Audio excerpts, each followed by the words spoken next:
দেখো আজকে আমি এই শীতের সময় এখন কিন্তু পেঁয়াজকলি প্রচুর পরিমাণে পাওয়া যায় আর বেগুনও খুব কম দামে পাওয়া যায়। আর বেগুন দিয়ে আর পেঁয়াজকলি দিয়ে আজকে চুনো মাছের রান্না করব।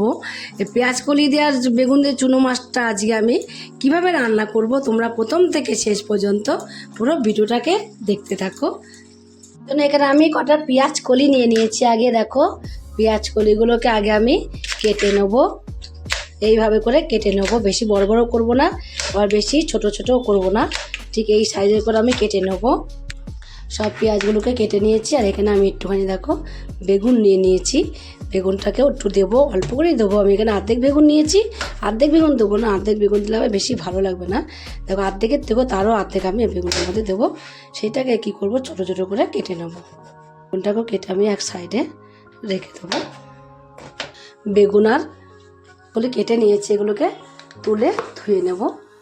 আর বেগুনটাকে আমি তুলে রেখে দিয়েছি। রেখে দেখো এখানে চুনো মাছ নিয়েছি। চুনো মাছটাকে লবণ দিয়ে দিয়েছি আর দিয়ে দেবো হলুদের গুঁড়ো।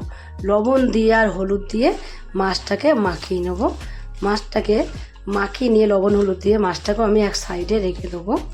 ওইদিকে লবণ হলুদ মাখিয়ে মাছগুলোকে এক সাইডে রেখে গ্যাসে একটা কড়াই বসিয়ে দিয়েছি। দেখো কড়াইটা বসিয়ে কড়াইটা গরম হয়ে গেছে। তেল দিয়ে দেবো মাছগুলো ভেজে নেওয়ার জন্যে। ভালোভাবে তেলটা গরম করে তারপরে কিন্তু মাছগুলোকে দেবো, নাই মাছ উল্টানোর সময় ভেঙে যাবে।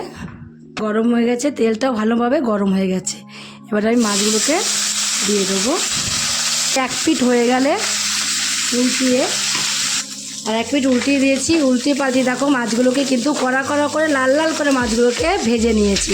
আর এই মাছগুলো কিন্তু লাল লাল করে ভাজতে হবে, কড়া কড়া করে ভাজতে হবে। যত কড়া করে ভাজবে মাছগুলো খেতে কিন্তু ততটাই ভালো লাগবে। দেখো উল্টি পাল্টি লাল লাল করে কেমন ভাজা হয়ে গেছে।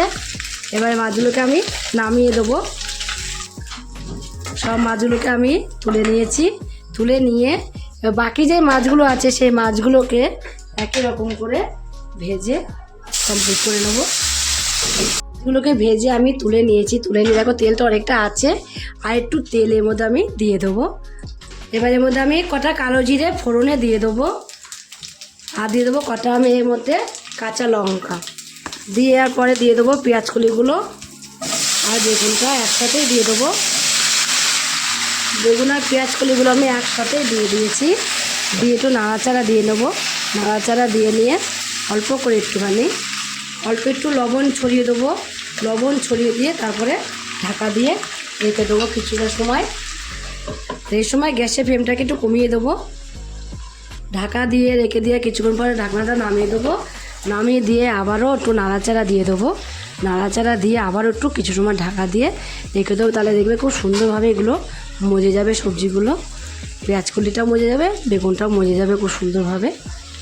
পর আমি ঢাকনাটাকে আবার নামিয়ে দিয়েছি। নামিয়ে দিয়ে একটু হলুদের গুঁড়ো দিয়ে দেবো। হলুদের গুঁড়ো দিয়ে আর একটু নাড়াচাড়া দিয়ে নেবো। দেখো এখন কিন্তু বেগুনগুলো আর আমার এখানে পেঁয়াজকলিগুলো ভেজে নেওয়া হয়ে গেছে। এবার এই বেগুনগুলো আর পেঁয়াজকলিগুলোকে আমি কি করব, একটু তুলে নেব। এবার এগুলোকে সব আমি তুলে নেব। তুলে নিয়ে যেগুলো নামিয়ে নিয়ে আমি আরেকটু তেলের মধ্যে দিয়ে দিয়েছি। আরেকটু তেল দিয়ে এবার আমি দিয়ে দেবো এর মধ্যে। তেলটাকে গরম করে নেবো আগে, হালকা করে গরম করে নিয়ে এবার আরেকটু কালো জিরের মধ্যে দেবো।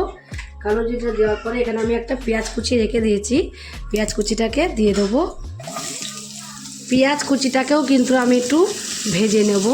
পেঁয়াজ কুচি তাড়াতাড়ি ভাজা হয়ে যাবে, তার জন্য এখানে আমি সামান্য অল্প করে একটুখানি অল্প একটু লবণ দিয়েছি। লবণ দিয়ে আমি দেখো পেঁয়াজগুলোকে ভেজে নিয়েছি। পেঁয়াজগুলোকে ভেজে নেওয়া হয়ে গেছে। এবার এর মধ্যে আমি অল্প একটু মশলা দিয়ে দেবো। দেখো প্রথমে দেবো এখানে আমি 1 চামচ জিরের গুঁড়ো, আর অল্প করে দেবো এখানে আমি 1 চামচের মতো এখানে আমি আদা বাটা, আর দেবো হলুদের গুঁড়ো, অল্প একটু লবণ দিয়ে দেবো। মশলার মধ্যে সামান্য একটু জল দিয়ে দেবো। জলটাকে দিয়ে কিন্তু তারপরে আমি একটু মশলাটা হালকা করে কষিয়ে নেব।